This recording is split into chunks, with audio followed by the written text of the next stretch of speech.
आज मैं आप सभी को एक मोटिवेशनल स्टोरीज इन हिंदी सुनाऊंगा। इस मोटिवेशनल स्टोरी में बहुत अच्छा एक संदेश दिया गया है जो आपको आपकी जीवन में बहुत काम आएगी। दुनिया में दो तरह के लोग होते हैं। एक वे जो छोटी सी प्रॉब्लम आने पर घबरा जाते हैं और दुखी हो जाते हैं। दूसरे वह लोग होते हैं चाहे कितनी भी बड़ी मुश्किलें उनकी जिंदगी में आ जाएं, लेकिन वह हमेशा खुश रहते हैं, हर प्रॉब्लम में अपने आप को संभाल लेते हैं। एक वे जो जिनके पास सब कुछ होते हुए भी लेकिन फिर भी वह हमेशा दुखी दिखते हैं। आपको हमेशा वे दुखी ही मिलेंगे। और दूसरे वे जिनके पास कुछ हो या ना हो लेकिन वह आपको हमेशा खुश दिखते हुए मिलते हैं, मुस्कुराते हुए मिलते हैं। आज हम ऐसे ही एक मोटिवेशनल स्टोरी इन हिंदी के बारे में बात करेंगे। यह कहानी ऐसी है कि आपके जीवन में हजारों मुश्किलें या बड़ी परेशानियां क्यों ना आ जाएं, लेकिन यह कहानी आपको हर मुश्किल में रहना और मुस्कुराना सिखा देगी। एक फकीर एक देश की यात्रा पर निकला। जब रास्ते में रात हो गई तो वे एक व्यक्ति घर रुक गया। उस व्यक्ति का नाम था आनंद। आनंद ने उस फकीर की खूब सेवा की और दूसरे दिन आनंद ने फकीर को उपहार देकर विदा किया। वह फकीर आनंद की सेवा से बहुत खुश हो गया और दुआएं देने लगा कि हे भगवान, आनंद को हमेशा। इस बात पर आनंद हंसने लगा और फकीर से आनंद बोला, हे फकीर, जो है वह भी अब नहीं रहने वाला। इस बात पर फकीर आनंद की तरफ देखता ही रहा और वहां से आगे चला गया। कुछ साल बाद फिर फकीर आनंद के घर आया और देखा सारा धन और सारी संपत्ति सब कुछ चला गया है। आनंद एक गांव के ही बड़े जमींदार के यहाँ नौकरी कर रहा है। वह फकीर आनंद से मिलने के लिए वहां चला गया। आनंद ने उस अभाव में ही उस फकीर का स्वागत किया और झोपड़ी में ही फटी चटाई पर ही बैठाया। उसके पास खाने के लिए जो रूखी सूखी रोटी थी वह खाने के लिए फकीर को दे दिया। जब फकीर वहां से जाने लगा तो उसके आंख में आंसू था और फकीर कहने लगा, हे भगवान, तुमने यह क्या किया? तो आनंद फिर हंसा और कहने लगाया, अरे फकीर, तू क्यों दुखी हो रहा है?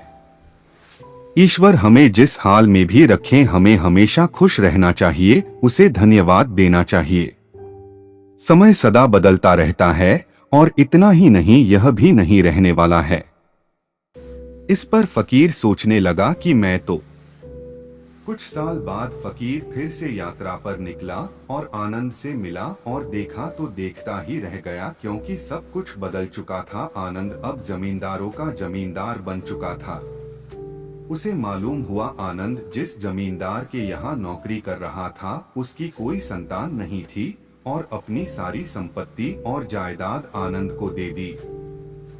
फकीर बहुत खुश हो गया और आनंद से कहा, अच्छा हुआ वह जमाना गुजर गया, भगवान करे अब तुम ऐसा ही बना रहो। यह सुनकर आनंद फिर हंसने लगा और कहने लगा, फकीर, अभी भी तेरी नादानी बनी हुई है। फकीर ने फिर आनंद से पूछा, क्या यह भी नहीं रहने वाला? तो आनंद ने उत्तर दिया, हाँ, या तो यह चला जाएगा या फिर इसको अपना मानने वाला ही चला जाएगा। यहाँ पर कुछ भी रहने वाला है ही नहीं। अगर कोई चीज शाश्वत है तो वह है हमारी आत्मा, वह है हमारी मन की शांति, वह है हमारे मन का सुकून, और बाकी जो कुछ भी है वह हमेशा रह ही नहीं सकता। फकीर ने आनंद की बातों को बहुत ही ध्यान से सुना और वापस चला गया। जो होता है उसे स्वीकार करो। कुछ सालों के बाद फिर फकीर जब उस गांव से गुजरा तो आनंद का महल तो है लेकिन उसमें आनंद ही नहीं है। उसमें कबूतर गुटरगू कर रहे हैं। आनंद अब इस दुनिया में नहीं रहा, उसकी मृत्यु हो चुकी थी। वह फकीर मन ही मन सोचने लगा कि यह एक इंसान जिंदगी भर कितना दौड़ता रहता है और रोता रहता है, दुखी होता रहता है। जिन चीजों के लिए इंसान तड़पता रहता है, दुखी होता रहता है, वास्तव में वह चीज जो हमेशा रहने वाली है ही नहीं, वे सारी चीजें बदलने वाली है।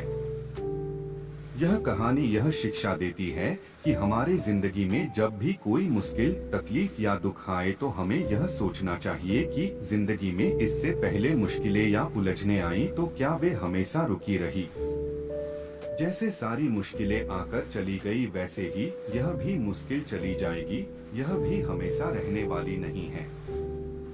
तो आप हमेशा याद रखिए कि जिंदगी में कितना भी बड़ा दुख क्यों न हो वह हमेशा रहने वाली नहीं। एक बार अकबर ने बीरबल से कहा कि बीरबल आज कुछ ऐसा लिखो कि जब मैं खुशी में पढ़ूं तो दुख और जब दुख में पढ़ूं तो खुशी हो। तो बीरबल ने लिखा, यह वक्त भी बीत जाएगा।